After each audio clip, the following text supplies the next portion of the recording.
చూడొచ్చు, కామెంట్ చేయొచ్చు, మిత్రులతో పంచుకోవచ్చు.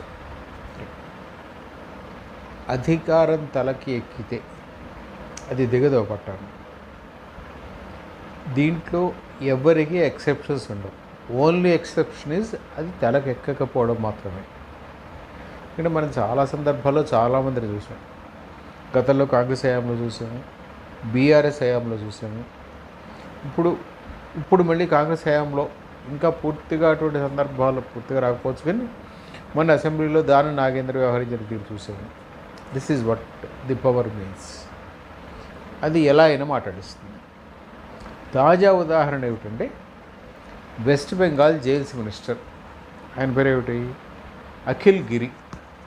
ఆయన forest beat officer Manisha Shah, ఆమెని ఇష్టం వచ్చినట్టు బిహేవ్ చేసి ఆమెతో అంటే